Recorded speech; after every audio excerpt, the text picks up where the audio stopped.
வணக்கம் மக்களே. இந்த வீடியோவில் என்ன பார்க்க போகிறோன்னா, காலை 7 மணிக்கு முக்கிய அறிவிப்பு ரேஷன் கார்டுக்கு. ஆமாம் மக்களே, அதிரடியான தகவல். மக்கள் அனைவருமே குஷியாக இருக்காங்க. அது என்ன அப்படிங்கிறத பற்றி தான் இந்த வீடியோவில் பார்க்க போகிறோம். நம்ம சேனலுக்கு யாராவது புதுசாக வந்திருந்தீங்கன்னா மறக்காமல் நம்ம சேனலை சொல்லி பெல் ஐக்கானை கிளிக் பண்ணிக்கோங்க. இந்த வீடியோவுக்கு ஒரே ஒரு லைக்கை மட்டும் கொடுத்துருங்க. வாங்க வீடியோக்குள்ளே போகலாம்.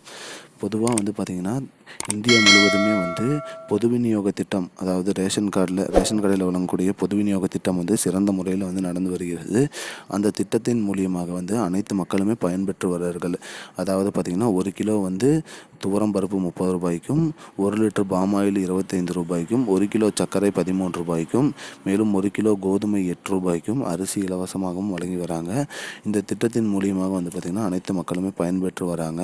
மக்கள் சைடில் ரேஷன் கடையில் என்ன குறைபாடு இருக்குதுன்னு கேட்ட வகையில் பார்த்திங்கன்னா நிறைய பேர் சொன்னது என்னென்னா, இடையில நிறைய ப்ராப்ளம் இருக்குது. 1 கிலோ துவரம் பருப்பு வாங்கினா 900 கிராம் தான் இருக்குது, 50 கிராம் 100 கிராம் எடை குறைவாக இருக்குது. சர்க்கரையிலையும் அதே மாதிரி 50-100 கிராம் இதாக இருக்குது. அரிசியில் 1 கிலோ 2 கிலோ வரைக்கும் வித்தியாசம் வருது, அந்த மாதிரி சொல்லியிருக்காங்க. இந்த மாதிரி குறைகள்லாம் தீர்க்கறதுக்கு மாதத்திற்கு ஒரு டைம் வட்டாட்சியர் அலுவலகத்தில் குறைதீர் முகாம் நடக்கும். அந்த குறைதீர் முகாமில் போய் நீங்கள் கம்ப்ளைண்ட் பண்ணலாம், உங்கள் ரேஷன் கார்டு நம்பரை சொல்லி.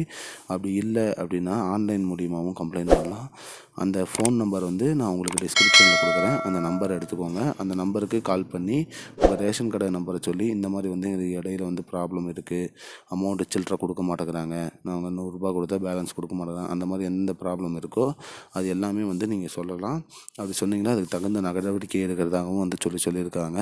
மேலும் ரேஷன் கடை தூய்மையாக இல்லைனாலும் நீங்கள் கம்ப்ளைண்ட் பண்ணலான்னு சொல்லியிருக்காங்க. இதுதான் மக்களே இப்போதைக்கு முக்கியமான பயனுள்ள தகவல். இது போன்ற பயனுள்ள தகவலை தெரிஞ்சுக்கொள்ள நம்முடைய சேனலை மறக்காமல் சப்ஸ்கிரைப் பண்ணிக்கோங்க. இந்த வீடியோவை அனைவருக்கும் ஷேர் பண்ணுங்கள். நன்றி மக்களே. I don't understand your jokes, man. Because it's not a joke. முன்ன பின்ன தெரியாத ஒரு பையனுக்காக விடுற அந்த மனசு இருக்க, அதான் கடவுள்.